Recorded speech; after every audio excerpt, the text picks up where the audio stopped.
Thank you so much for watching Landumc Goes There.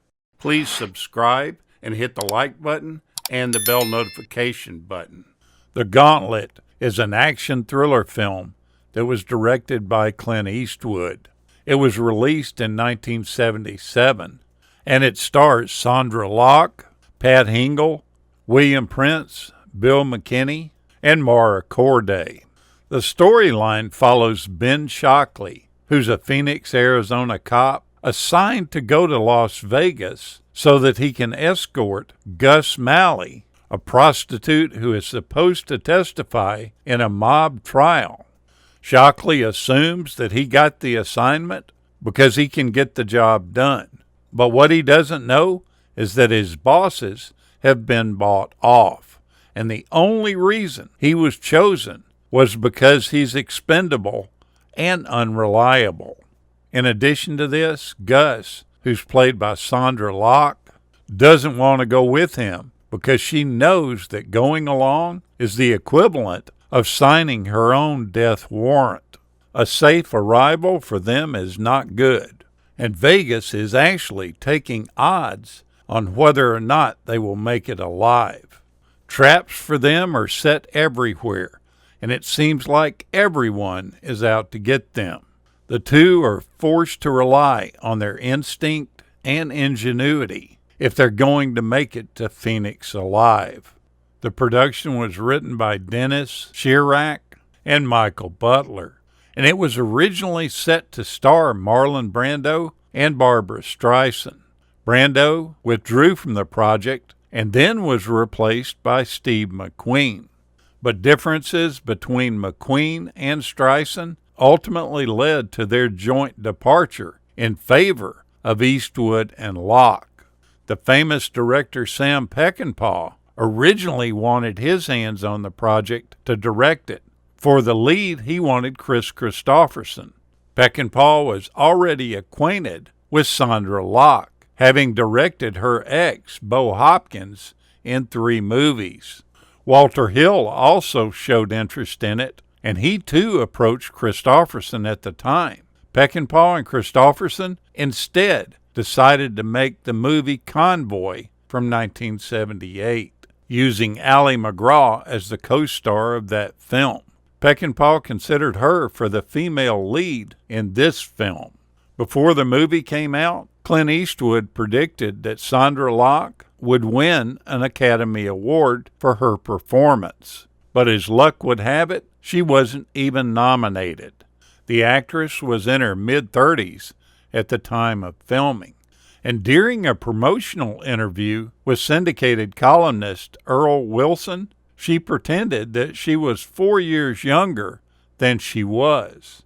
She turned 33 in May of '77, and her age was published as being 29 that November. Toward the end of the movie, the protagonists fantasize about their future and plans on starting a family. In real life, Locke and Eastwood didn't want kids at all. As a matter of fact, she terminated 2 pregnancies by him. And although Eastwood had had at least 8 kids in various affairs over the decades, only one of those children actually lived with him, and that was the daughter that he fathered at age 66 with his second wife. Sondra Locke, in fact, was older than the grandmother of Eastwood's youngest child. The engine of the chopper in the motorcycle helicopter chase sequence was built without an engine for that crash sequence. The scene where the helicopter gets entangled in some cables and crashes into a high-tension tower in the canyons about 25 miles outside of Vegas cost $250,000 to film. It required about 24 people to construct a 75 to 85-foot tower, which ended up being completely blown up by the special effects crew. That special effects crew had a total crew team of about 35 people, and itself had a budget of $1 million. Special effects expert Chuck Gaspar said at the time that the film involved the most challenging special effects task that he had ever been given up to that time. The desert highway house that got shot up cost $250,000 to build itself, and it featured 7,000 drilled holes that were used in the house to explode squibs, which would simulate gunfire.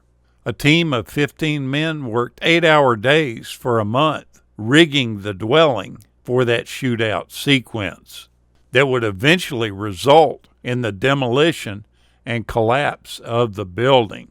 Needless to say, they had only one chance to film this take. Clint Eastwood just didn't want the sequence to be an ordinary explosion. He wanted the house to collapse to the ground as though it had been eaten away by a gigantic mass of termites. In the final scene of the film, which is the bus shootout, according to Warner Brothers executives at the time, when the movie was shown to test screening audiences, when it reached that climax, most of the audience shouted out, "Shoot out the bus tires, you idiots." A lot of the police officers that were shooting at the bus in downtown Phoenix were actually active and reserve Phoenix police officers. The movie is one of 3 cop movies made during the Dirty Harry era of the 70s and 80s, in which Clint Eastwood played a police detective character who was not Inspector Harry Callahan. The others being Tightrope from 1984 and City Heat, also from that same year. Although Eastwood and Locke had already been living together for 2 years, it wasn't until after this movie came out that the public rumors of an off-screen romance began. And while the two were shooting in the Nevada desert, Eastwood happened to spot a lethal-looking, harmless king snake, and he tried to share his discovery with Miss Locke, who immediately did the typical thing of squealing and running.